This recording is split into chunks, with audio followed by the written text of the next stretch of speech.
এদিকে প্রধানমন্ত্রী তারেক রহমানকে ১ মাসের ডেডলাইন দিল ভারত। অবশেষে বাতিল হচ্ছে শেখ হাসিনার ফাঁসির রায়। এবার হাতে নাতে ধরা খেলেন জামায়াতের আমির। তারেক রহমান কি সেই ২০০৪ সালের মতোই ভারতের বিশ্বাস ভাঙতে চলেছেন? আর ঠিক এই কারণেই হয়তো এবার ভারত আর কোনো বিশেষ দূতের অপেক্ষা না করে অজিত ডোভালের মাধ্যমে সরাসরি ১ মাসের ডেডলাইন দিয়ে দিয়েছে। আগামী ১ মাসের মধ্যে আওয়ামী লীগের উপর থেকে সমস্ত রাজনৈতিক নিষেধাজ্ঞা তুলে নিতে হবে। ২, আওয়ামী লীগকে নিধন করার পরিকল্পনায় অপারেশন ডেভিল হান্ট কেন? যদি এই সংক্রান্ত ন্যূনতম অন্য কোনো পরিকল্পনা এই সরকার করে থাকে, তাহলে তার মধ্য দিয়েই তারেক রহমান তার কফিনের সর্বশেষ প্যারেকটাই মেরে দিবে। এটাই চিরন্তন সত্যি কথা। জামাতে আমিরের চরিত্র এরকম ফরাস করে ফেলে দিতে চায় না। তারা নিন্দা জানাইছে যে জামাত কেন বললো জামাত ও চায়নার যৌথ উদ্যোগে এই সহযোগিতা। জামাত একটা পয়সাও দেয়নি, চায়না জানিয়েছে। তারপরেও জামাতে আমির এবং জামাতের নেতাকর্মীরা প্রচার করছে জামাতের অর্থায়নে। দর্শক, নতুন একটা নিউজ আপনাকে স্বাগতম। প্রিয় দর্শক, বাংলাদেশের যে বর্তমান রাজনৈতিক প্রেক্ষাপট এবং যে পরিস্থিতির সৃষ্টি হয়েছে তারই আলোকে আপনাদের সামনে কয়েকটা গুরুত্বপূর্ণ খবর নিয়ে হাজির হয়েছে, যার কিছুটা অংশবিশেষ ইতিমধ্যেই ভিডিওর শুরুতেই দেখেছেন। দর্শক, ভিডিওর শুরুটা দেখেই কিন্তু বুঝতে পেরেছেন যে আজকের নিউজটা ঠিক কতটা গুরুত্বপূর্ণ এবং ঠিক কোন বিষয়টাকে ইঙ্গিত করছে। তাই বলবো, যারা ভিডিওটি অন করেছেন না টেনে সম্পূর্ণ নিউজটি মনোযোগ সহকারে দেখতে থাকুন, তাহলে আজকের মূল বিষয়টা বুঝতে পারবেন। দর্শক, আর দেরি না করে চলুন দেখে আসবো আজকে সেই কাঙ্ক্ষিত ভিডিওগুলো। তবে তার আগে বলবো, যারা এখনো চ্যানেলটি সাবস্ক্রাইব করেননি অবশ্যই চ্যানেলটি সাবস্ক্রাইব করে পাশে থাকা বেল আইকনটি ক্লিক করে দিন। আর যারা ইতিমধ্যেই চ্যানেলটি সাবস্ক্রাইব করে রেখেছেন তাদেরকে অসংখ্য ধন্যবাদ। তো চলুন দর্শক, ভিডিওটিতে একটি লাইক দিয়ে আমরা ধারাবাহিকভাবে সবগুলো ভিডিওর আলোচনা দেখে আসি। প্রধানমন্ত্রী হবার পর তারেক রহমান কি সেই ২০০৪ সালের মতোই ভারতের বিশ্বাস ভাঙতে চলেছেন? আওয়ামী লীগ নেতাদের জেল মুক্তির কোনো খবর নেই। যারা মুক্ত হচ্ছেন বিচার বিভাগের নির্দেশে নতুন মামলা দিয়ে তাদের আবার ঢুকিয়ে দেওয়া হচ্ছে জেলে। এই যদি বিএনপির গণতন্ত্র রক্ষার আসল ছবি হয়, তাহলে সন্দেহ জাগেই। আর ঠিক এই কারণেই হয়তো এবার ভারত আর কোনো বিশেষ দূতের অপেক্ষা না করে অজিত ডোভালের মাধ্যমে সরাসরি ১ মাসের ডেডলাইন দিয়ে দিয়েছে। বাংলাদেশের DGFI major general Mohammad Kaiser Rashid Chowdhury ফেব্রুয়ারির শেষ দিকে ডিজিএফআই এর প্রধান হন। মার্চের শুরুতে তিনি গোপনে একদম চুপি চুপি নয়াদিল্লি এসে রিসার্চ অ্যান্ড অ্যানালিসিস উইং বা রয়ের প্রধান পরাগ জৈন এবং ভারতের director general of military intelligence lieutenant general R S. রমনের সঙ্গে বৈঠক করেন। কিন্তু সবচেয়ে গুরুত্বপূর্ণ ভারতের বৈঠকটি হলো ভারতের জাতীয় নিরাপত্তা উপদেষ্টা অজিত ডোভালের সঙ্গে মেজর জেনারেল মোহাম্মদ কায়সার রশিদ চৌধুরীর একটি গোপন, অতি গোপন বৈঠক। হিন্দুস্তান টাইমসের রিপোর্ট অনুযায়ী তিনি ভারতের জাতীয় নিরাপত্তা উপদেষ্টা অজিত ডোভালের সঙ্গেও কথা বলেন। তবে এই সফর বা বৈঠক নিয়ে ভারতের পক্ষ থেকে কোনো সরকারি রিড আউট প্রকাশ করা হয়নি। রিড আউট প্রকাশ করেনি বাংলাদেশ সরকারও। বাংলাদেশের মেজর জেনারেলকে বলে দেওয়া হয়েছে এই পুরো খবরটা যেন বাংলাদেশের প্রধানমন্ত্রীকে জানিয়ে দেওয়া হয়। কেন ভারত আজ বিএনপি সরকারের ওপর চরম রুষ্ট? কেন অজিত ডোভালকে দিল্লির বুকে বাংলাদেশের গোয়েন্দা প্রধানকে ডেকে চরম হুঁশিয়ারি দিতে হলো? আজকের ভিডিওতে আমরা পর্দার পেছনের সেই গোপন রাজনীতির সব ব্যবচ্ছেদ করব। রাজনীতির ময়দানে কোনো কিছু এমনি এমনি হয় না। তারেক রহমানের দেশে ফেরা এবং প্রধানমন্ত্রী হওয়ার নেপথ্যে ভারতের একটি বড় পরিকল্পনা ছিল, আগেই বলেছি। কথা ছিল আওয়ামী লীগের বিরুদ্ধে কোনো প্রতিশোধমূলক রাজনীতি হবে না এবং উগ্র মৌলবাদী শক্তি বিশেষ করে জামাতের প্রভাব নিয়ন্ত্রণ করা হবে। কিন্তু প্রধানমন্ত্রী হওয়ার পর থেকেই তারেক রহমানের ভোল বদল শুরু হয়েছে। ভারতের দেয়া সেই প্রতিশ্রুতির কোনো প্রতিফলন এখন আর তার কাজে দেখা যাচ্ছে না। তিনি জামায়াতকে মন্ত্রিসভায় জায়গা দেওয়ার কথা ভাবছেন এবং আওয়ামী লীগের ওপর রাজনৈতিক নিষেধাজ্ঞা ও আইসিটি ট্রাইব্যুনালের খড়গ বহাল রেখেছেন। বরং চিঠি দিচ্ছেন আইসিটির রায়ের প্রেক্ষিতে শেখ হাসিনা এবং আসাদুজ্জামান খান কামালকে যাতে তাড়াতাড়ি বাংলাদেশে প্রত্যর্পণ করা হয়। দিল্লির কূটনীতিকদের মতে এটি ভারতের সাথে করা বড় ধরনের কথা খেলাপি বা বিশ্বাসঘাতকতা। ইতিমধ্যে প্রকাশ্যে এসেছে আমেরিকা, ইউনূস, জামাত, বিএনপির মিলেমিশে দেশ বিক্রির গোপন অধ্যায়। ইউনূস সরকারের সাবেক এনএসএ জাতীয় নিরাপত্তা উপদেষ্টা তথা বিএনপি সরকারের বর্তমান পররাষ্ট্রমন্ত্রী খলিলুর রহমান সম্প্রতি আমেরিকার সঙ্গে গোপন চুক্তি নিয়ে হাটে হাড়ি ভেঙেছেন। এক চাঞ্চল্যকর তথ্য ফাঁস করেছেন তিনি। বলেছেন আমেরিকার কাছে ডক্টর ইউনূসের দেশ বিক্রির চুক্তির কথা অজানা ছিল না তারেক রহমানের। আর দেখুন, জানতেন জামায়াতের আমিরও। সবাই মিলে সেই চুক্তি মেনে নিয়েছে। আর খলিলুর রহমান এত বড় কথা ফাঁস করে দেওয়ার পর সবাই চুপ হয়ে গেছে। খলিলুর রহমানের বিরুদ্ধে কোনো ব্যবস্থা নেয়ার সাহসী কারণ নেই। এবার বুঝতে পারছেন কেন রাজত্ব চলে যাওয়ার পরও ঢাকায় থাকার সাহস পান ডক্টর ইউনূস? কেন সাহসটা পান? কারণ তিনি জানেন যত অন্যায় করে থাকুন তিনি, তার গায়ে হাত দেওয়ার সাহস বর্তমান সরকারের নেই। কারণ সবাই মিলে একসঙ্গে এই দেশ বিক্রির পাপের ভাগীদার। শেখ হাসিনা বলেছেন সেন্ট মার্টিন দ্বীপ আমেরিকার হাতে তুলে দিলে তার প্রধানমন্ত্রী চলে যাওয়ার ভয় ছিল না, তিনি তা চাননি। আর এখন ইউনূস, জামাত, বিএনপি মিলে শুধু সেন্ট মার্টিন নয়, আরো অনেক কিছু তুলে দিয়েছে আমেরিকার হাতে। এখন আমেরিকা চাইছে এক পথের প্রতীক হয়ে কেন জামাত থাকবে সরকারের বাইরে? ভোটের আগে আপনাদের মনে আছে ওয়াশিংটন পোস্টে বড় করে বেরিয়েছিল আমেরিকা এবং পশ্চিমা শক্তি চাইছে জামাত বাংলাদেশের ক্ষমতায় আসুক। কেন এটা ভেবেছিল মনে আছে? তা আমেরিকা এখন চাইছে জামাত কেন থাকবে সরকারের বাইরে? কারণ তারাও তো এই একসাথেই কাজ করেছে, তারাও আসুক সরকারে। তারেকের মেনে নেওয়া ছাড়া বোধহয় অন্য পথ নেই। এর সঙ্গে আমেরিকার আরও এক নির্দেশ, ভবিষ্যতের পথ নিষ্কণ্টক রাখতে শেখ হাসিনার দেশে ফেরা বন্ধ করো, মৃত্যুদণ্ড বহাল রাখো, আওয়ামী লীগকে নিষিদ্ধ রেখে দাও, রাজনীতিতে যেন ফিরতে না পারে আওয়ামী লীগ, যাতে আমেরিকার দালালি করবার জন্যে বাংলাদেশ অনন্তকাল তৈরি হতে পারে। দিল্লির রণমূর্তি এই কারণেই, এই জন্যই অজিত ডোভালের চরম বার্তা। কেননা পরিস্থিতি আবার সেই 2004-এর দিকে চলেছে। এই পরিস্থিতিতে ভারত আর হাত গুটিয়ে বসে থাকতে রাজি নয়। নির্ভরযোগ্য সূত্রের খবর অনুযায়ী সেখানে ডোভাল সাহেব কোনো কূটনৈতিক মারপ্যাঁচ নয়, বরং সরাসরি টাইম বাউন্ড হুঁশিয়ারি দিয়েছেন বাংলাদেশের ডিজিএফআইকে সামনে বসিয়ে। কি ছিল সেই হুঁশিয়ারিতে? এক, আগামী 1 মাসের মধ্যে আওয়ামী লীগের ওপর থেকে সমস্ত রাজনৈতিক নিষেধাজ্ঞা তুলে নিতে হবে। 2, আইসিটি অধ্যাদেশ এবং তার অধীনে দেওয়া সমস্ত সাজা ও শেখ হাসিনার মৃত্যুদণ্ডের নির্দেশ বাতিল করতে হবে। 3, যদি এই 1 মাসের মধ্যে কোনো কার্যকর পদক্ষেপ না নেওয়া হয় তবে ভারত তার নিজের স্বার্থ, তার জাতীয় স্বার্থ রক্ষায় যে ব্যবস্থা উপযুক্ত মনে করবে সেই ব্যবস্থা নিতে বাধ্য হবে। এই হুঁশিয়ারি শুধু কথার কথা নয়, ভারতের নিরাপত্তা বিশ্লেষকরাও বলছেন জামাতের উত্থান মানেই ভারতের উত্তর পূর্বাঞ্চলের অস্থিরতা তৈরি করা। ভারত কোনোভাবেই তার প্রতিবেশী রাষ্ট্রে পাকিস্তান ঘেঁষা কোনো মৌলবাদী শক্তি, যে শক্তি বাংলাদেশের স্বাধীনতার শত্রু, তাদেরকে সহ্য করবে না।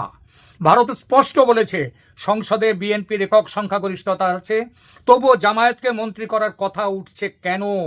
পুরনো ভালোবাসার টান, আমেরিকার চাপ? বাংলাদেশ যেন মনে রাখে আমেরিকার সমস্ত হুমকি উড়িয়ে দিয়ে 71-এ ভারতের ফৌজ স্বাধীন করেছিল বাংলাদেশকে।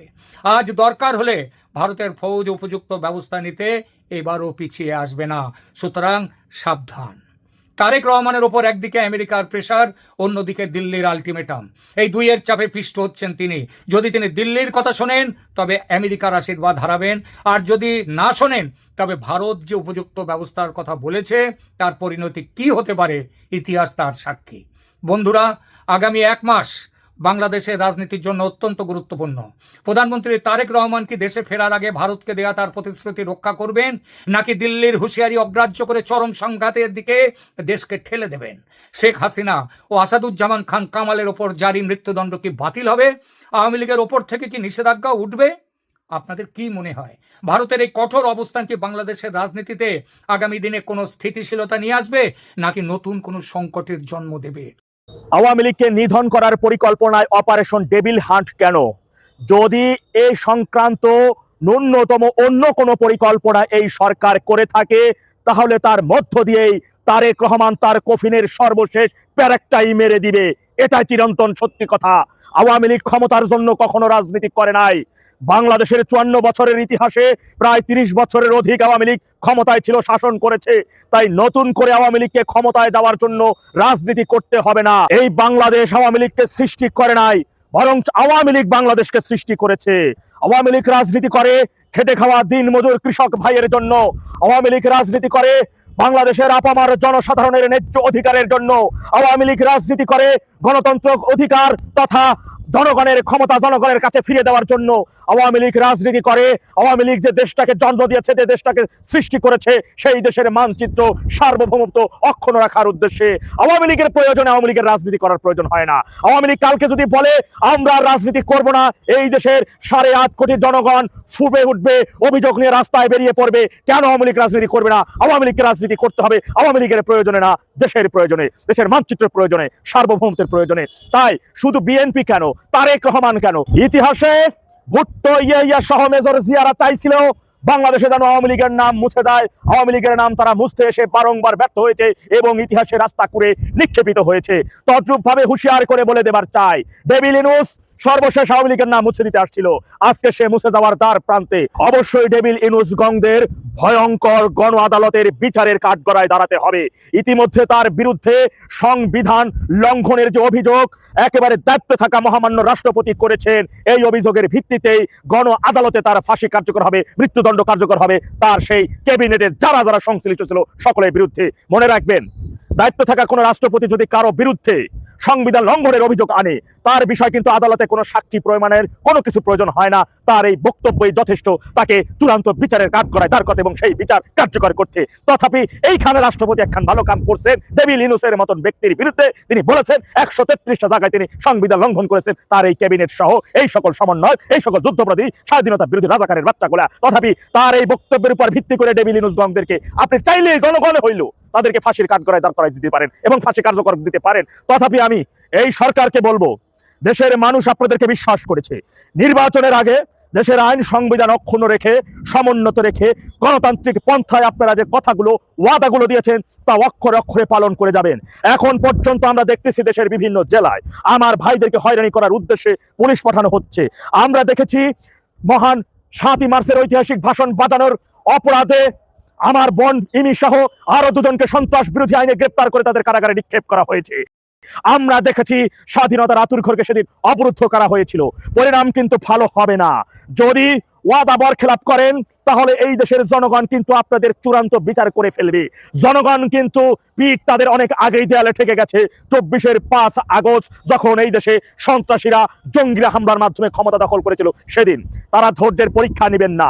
খবরদার, ফারদার, আমার আওয়ামী লীগের নেতা কর্মীদের নির্যাতনের উদ্দেশ্যে যদি ন্যূনতম কোনো পরিকল্পনা করে থাকেন, তার পরিণতি হবে অনেক বড় ভয়ঙ্কর। কথিত বীর বিক্রম ব্রিগেডিয়ার হাফিজের সভাপতিত্বে তথা স্পিকারের সামনে দিয়ে স্বাধীনতা বিরোধী বাংলার কুখ্যাত সবচাইতে নিকৃষ্টতম ব্যক্তিদের নাম নিয়ে শহীদ ঘোষণা করে তাদের উপর শোক প্রস্তাবের মধ্য দিয়ে যে ন্যাক্কারজনক ভাবে বাংলার ইতিহাসে জাতীয় সংসদকে কলঙ্কিতের মধ্য দিয়ে যে সংসদ পরিচালিত করতেছেন, সেটি কিন্তু জনগণ ভুলে যায় নাই। জনগণ কিন্তু সেই দিকে তাদের দৃষ্টি রয়েছে।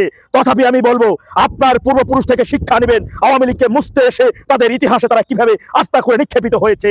সর্বশেষ ডেভিল ইনুসের দিকে চোখ দিয়ে বুলিয়ে দেখবেন আওয়ামী লীগকে মুছতে এসে তার আগামীর পরিণতি কি হইতে পারে, কি পরিণতি তার হইতে যাচ্ছে, আর বর্তমানে তার অবস্থার প্রেক্ষাপট। তথাপি আমি বলবো, নির্বাচনের আগে যে ওয়াদাগুলো দিয়েছিলেন, যে কথাগুলো দিয়েছিলেন, অক্ষরে অক্ষরে পালন করবেন। আওয়ামী লীগের নেতা কর্মীদের ধৈর্যের পরীক্ষা নিতে আসবেন না, তাহলে কিন্তু ইতিহাস হইয়া যাবেন এবং এমন ভাবে ইতিহাস হইয়া যাবেন যে ইতিহাস থেকে ফিরে আসার আর কোনো সম্ভাবনাময় স্থান থাকবে না, আর কোনো সম্ভাবনাময় কোনো XYZ কিছুই থাকবে না। তাই ফারদার বলতেছি, গণতন্ত্র এবং সংবিধানের মধ্য থেকে আইন অনুযায়ী কার্যক্রম করে যান। আপনাদের কাছে কেউ গিয়ে ভিক্ষা যাচ্ছে না, কেউ সহায়তা সহযোগিতা যাচ্ছে না। আওয়ামী লীগ তার আপন গতিতে, জনগণের ইচ্ছায়, জনগণের প্রয়োজনে, দেশের প্রয়োজনে, দেশের জনগণ আপামরি আওয়ামী লীগকে ফিরিয়ে নিয়ে আসবে। মনে রাখবা, আওয়ামী লীগ কারো দয়ায় চলে না।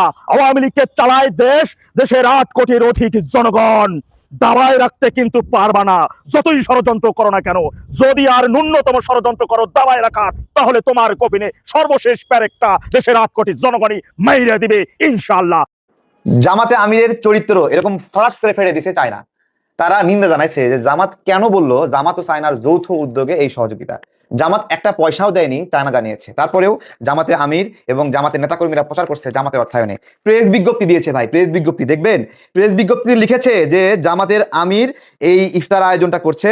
দেখেন লিখেছে, আগামীকাল 17 মার্চ বেলা 11টায় মিরপুর 10-এ আদর্শ উচ্চ বিদ্যালয়ে জামাতের সম্মানিত আমির বিরোধী দলীয় নেতা সে ত্রাণ কার্যক্রম করবে, ঈদ উপহার দেবে। এবং সেখানে লিখেছে এই ফুড ব্যাগ বিতরণে সেখানে চায়নার রাষ্ট্রদূত সে উপস্থিত থাকতে পারে। বিষয়টা এরকম, জামাত আয়োজন করতেছে, জামাতের টাকা চায়নার রাষ্ট্রদূতকে দাওয়াত দিচ্ছে। বস্তুত পুরোটা উল্টো, চায়নার আয়োজন, জামাত সেখানে অতিথি হিসেবে উপস্থিত হয়েছে। কিন্তু ঘটনা হলো জামাত সব জায়গায় প্রচার করছে। দেখেন খুব খুশি না জামাতের পক্ষ থেকে এখানে চাউল আছে, পেঁয়াজ আছে, তেল আছে, খেজুর আছে, সেমাই আছে, চিনি আছে, অনেক মানে আলহামদুলিল্লাহ জানি আল্লাহ লাখ শুকরিয়া। এর আগে কেউ দেয় না, এই প্রথম জামাত ইসলামে খুশি হলাম। আর মিরপুরের ওজন পড়ছে বা নিমুক আমি চিন্তা করি এর আগে এত উপহার পেয়েছেন কখন? না না না, জামাত ইসলাম স্যার আর কেউ করতে পারবে না, আমার জীবনে পাইনি। আমি জামাত করি অনেক আগে থেকেই সাপোর্টার জামাত থেকে। দেখেন সাংবাদিকও প্রশ্ন করতেছে খুব সুন্দর করে, এর আগে এত উপহার কোনোদিন পাইছেন? মনে হয় 54 বছরে এই ফকিরগুলো, এই জামাত কর্মী যেগুলো আছে, জিজ্ঞাসা করছেন, এটা কিন্তু জামাতের কর্মী, 54 বছর ধরে এই ফকিরগুলো না খেয়েছিল জামাত কর্মীরা, এবং এই প্রথম জামাতের শফিকুর রহমান তাদেরকে ত্রাণ দিচ্ছে, আগে কোনো দিন পায়নি, 54 বছর না খেয়েছিল। তো এই হলো এদের অবস্থা। আর জামাতের আমির আবার বক্তব্য দিচ্ছে, সুন্দর একটা বক্তব্য দিচ্ছে, সেই বক্তব্যটা আমরা একটু শুনবো। দেখেন কি বক্তব্য দিচ্ছে। চীন বাংলাদেশ মৈত্রী সম্মেলন কেন? এটা পরিপূর্ণভাবে চীনের অর্থায়নে বাংলাদেশের জন্য উপহার। এখানে বাংলাদেশের একটি টাকাও নেই, পুরাটাই চীনের উপহার। কিন্তু বিগত ফ্যাসিস্ট আমলে আমাদের এই বন্ধুত্বের নিদর্শনটা হাইজ্যাক হয়ে গিয়েছিল। তারা এই হলটার নাম পাল্টিয়ে তাদের বাপের নাম এখানে লিখে দিয়েছিল। এটি চরম অকৃতজ্ঞতা। এখন বিষয় হলো এই বক্তব্যের সঙ্গে আজকের এই বক্তব্যের সমস্যা কোথায়?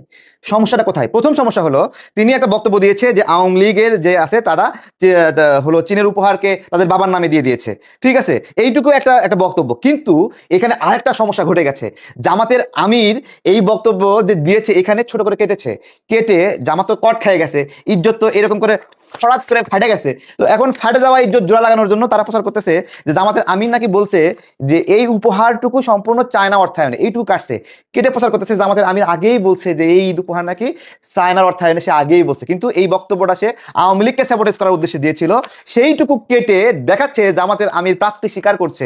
তো এই হলো প্রতারকদের অবস্থা, যারা জাকাতের অর্থ, সহযোগিতার অর্থ, অন্যের সহযোগিতার অর্থ নিজের নামে, এবং চায়না দূতাবাস প্রতিবাদ করেছে।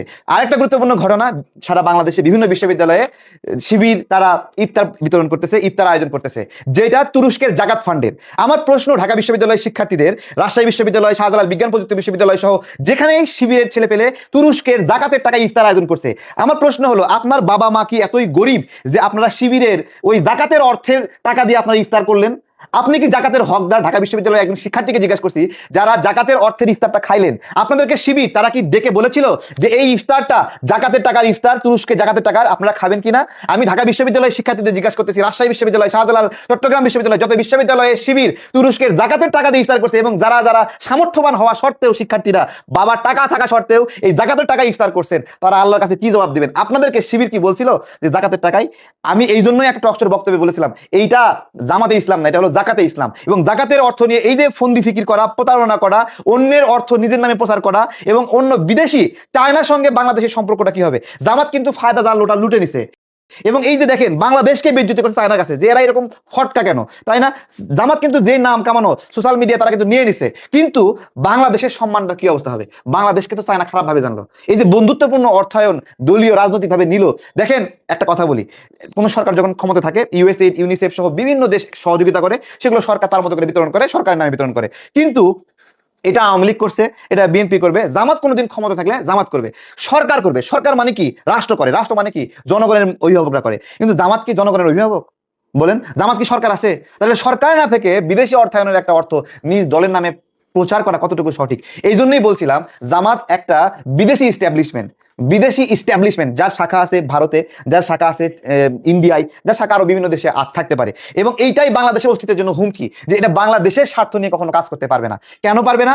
কারণ বাংলাদেশের নিয়ে স্বার্থ নিয়ে কাজ করতে হলে জামাত ইসলামের যে পাকিস্তানি ব্রাঞ্চ আছে, ওরা পাকিস্তানের পক্ষ নিয়ে টানবে, ইন্ডিয়ান যে ব্রাঞ্চ আছে ইন্ডিয়ার পক্ষ নিয়ে টানবে, অর্থাৎ ওদের সব দেশের স্বার্থ নিয়ে দেখভাল করতে হয়। এই জন্য বলি যে এরা কেন বেশি বেশি বিদেশিদের সঙ্গে বসে, দেখবেন ইউরোপীয় ইউনিয়নের সাথে বসে, আমেরিকার সাথে বসে। 1971 সালেও বাংলাদেশের বিরুদ্ধে যখন জামাত অবস্থান নিয়েছিল, সেই আমেরিকা সাহায্য পাইছিল, চায়না সহযোগিতা পাইছিল। আজকে সেই ধারাতে অব্যাহত রেখে কি তারা বাংলাদেশের বিরুদ্ধে ষড়যন্ত্র করছে?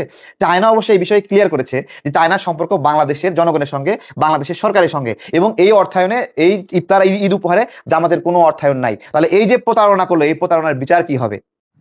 প্রিয় দর্শক, আমি আশা করছি সবগুলো ভিডিওই আপনি মনোযোগ সহকারে দেখেছেন। সেই সাথে দর্শক, এই ভিডিওগুলো সম্পর্কিত যদি কোনো তথ্য বা মতামত থাকে তাহলে তো অবশ্যই কমেন্ট করে জানিয়ে দিন। এতক্ষণ সাথে থাকার জন্য ধন্যবাদ। নিউজটি শেষ করছি এখানেই, ফিরছে আগামী ভিডিওতে নতুন কোনো টপিক নিয়ে। আল্লাহ হাফেজ।